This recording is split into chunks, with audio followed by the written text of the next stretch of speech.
दोस्तों, तो आज हम लेकर आए हैं 10वीं का महाभिव्यय क्वेश्चन ऑब्जेक्टिव के रूप में, जो इस बार 2025 में पूछने की संभावना है। महाभिव्यय क्वेश्चन है। यदि आप ये 1 2 3 4 4 क्वेश्चन देखते हैं तो इनमें से उम्मीद 100% 2 ठो तो रहबे करेगा। इसलिए आप लोग इनको देखिए और इन टाइप से, ये नहीं कि अब यही जो हम बता रहे हैं सेम टू सेम रहेगा। यहाँ पे ये 2K है तो यहाँ पे 3K भी हो सकता है। तो इसलिए आप लोग देखिए कि इसको कैसे हल करते हैं। तो चलिए इनका सॉल्यूशन निकालते हैं। क्या बोला गया है पहला क्वेश्चन में, यदि K, 2K-1 तथा 2K+1 AP के 3 क्रमागत पद है, मतलब लगातार वाला पद है, तो K का मान निकालिए। तो हम सभी को मालूम है, सबसे पहले देखिए ये ऑब्जेक्टिव है तो इसमें इतना भाषा लिखने की ज़रूरत नहीं है, ये मेन पॉइंट को देखना है। तो दूसरा पद है 2K-1 है ना, और दूसरा पद माइनस क्या होता है, पहला पद होता है ना, बराबर कर देंगे तीसरा पद और माइनस दूसरा पद। तो दूसरा पद क्या है 2K-1। यहाँ पे देखिए आप लोग पढ़े होंगे D1 माइनस D2, ये वाला फॉर्मूला का यूज किए हैं। तो D का मतलब क्या, सार्वंतर, दूसरा पद माइनस पहला पद। तो D1 में क्या किए, दूसरा पद माइनस पहला पद। अब बराबर क्या कर दिए वहाँ पे, बराबर कितना D2, तो तीसरा पद माइनस दूसरा पद, वहाँ से D2 निकल गया। समझ में आ रहा है कि नहीं समझ में आ रहा है। देखिए कुछ नहीं किए, दूसरा पद माइनस पहला पद D1, अरे D1 बराबर D2 कर दिए, 2 सार्वंतर निकाले, ठीक है, दोनों को बराबर कर दिए। तो यहाँ से हल कीजिए तो देखिए तो क्या होगा इनका 2K और माइनस K, 2K में से एक ठो K घट जाएगा तो कितना बचेगा 1 - 1 बराबर कितना, इधर देखिए 2K+1, ये माइनस है तो ये जो माइनस लग जाता है कोष्ठ के बाहर तो अंदर वाली टोटल चिन्ह क्या होता है, बदल जाता है। तो क्या हो जाएगा -2K और माइनस माइनस प्लस K, ये दोनों क्या हो गया, कैंसिल हो गया। एक लाइन और बढ़ जाओ तो K-1 बराबर कितना बच गया, इधर 1 और 1 2, 1 जोड़ 1 2 हो गया, और इधर भी ये माइनस में 1 है, इसको इधर भेज दीजिए। तो K बराबर कितना, 2 + 1 बराबर 3, ये क्या हो गया इसका आंसर, क्या हो गया आंसर। देखिए हम इसलिए ये शॉर्ट पे भी इनका फॉर्मूला है,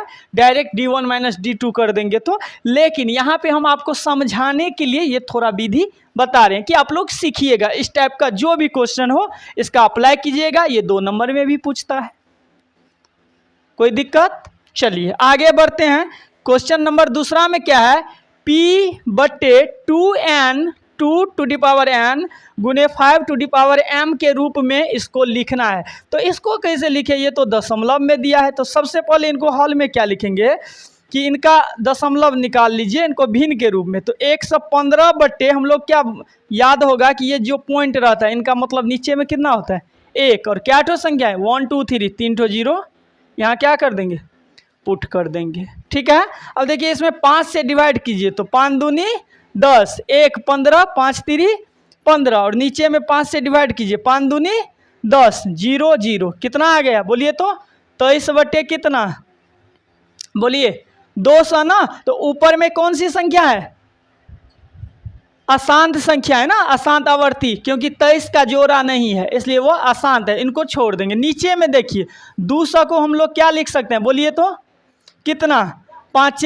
25, अब 25 8 200 होता है, 25 8 200 होता है ना। तो 23 को ऊपर में रहने दीजिए। देखिए 25 है तो 5 का स्क्वायर हम लोग कर सकते हैं इसको, बोलिए जल्दी 5 का स्क्वायर, और गुने 8 को हम लोग क्या करेंगे 2 दूनी 4 दूनी 8, मतलब 2 का पावर 3, ये क्या हो गया इसका आंसर, कोई दिक्कत।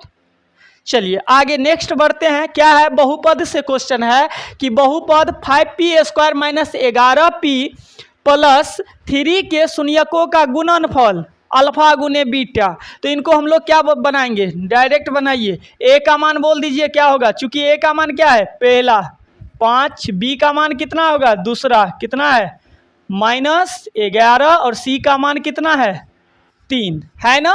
हमको निकालना क्या है गुणनफल, गुणनफल का मतलब क्या होता है, बोलिए आप लोग, गुणनफल का मतलब क्या होता है, अल्फा गुने बीटा। इनका फॉर्मूला क्या होता है, सी बाय ए। क्या होता है, सी बाय ए, यही होता है ना। तो सी का मान कितना 3 और ए का मान कितना 5 है। ये क्या हो गया इसका आंसर, क्या हो गया इसका आंसर, क्या हो गया इसका आंसर। चलिए चौथा लास्ट क्वेश्चन, एक ये बहुत मोस्ट वीवीआई चला, इसकी संभावना रहेगा इस बार पूछने का कि एक चक्के, एक जो चक्का होता है, तो सबसे पहले वृत्ताकार चक्का होता है तो हम बना लिए।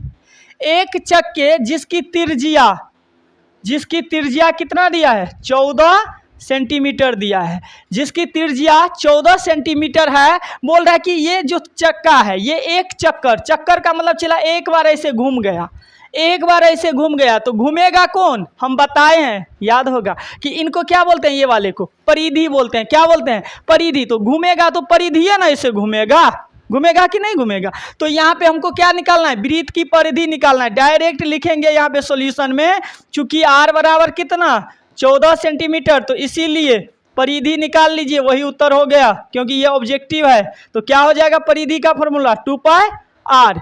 2 पाई का मान कितना होता है 22/7 गुने 14 सेंटीमीटर। 2 से 7 से काटिए, 7 दूनी 14, 22 दूना 44 दूना 88 सेंटीमीटर। क्या हो गया इसका आंसर, समझ में आया, समझ में आया ना। तो यही था क्वेश्चन, ये मोस्ट वीवीआई और एक ये मोस्ट वीवीआई, ये इस बार उम्मीद है रहने का 110%। तो कैसा लगा वीडियो कमेंट में बताइएगा। इसी टाइप से और सारी क्वेश्चन जो आपको गेस मिलेगा 2025 के लिए क्लास 10वीं का। तो जय हिंद, फिर मिलेंगे नेक्स्ट वीडियो में नेक्स्ट क्वेश्चन के साथ। जय भारत।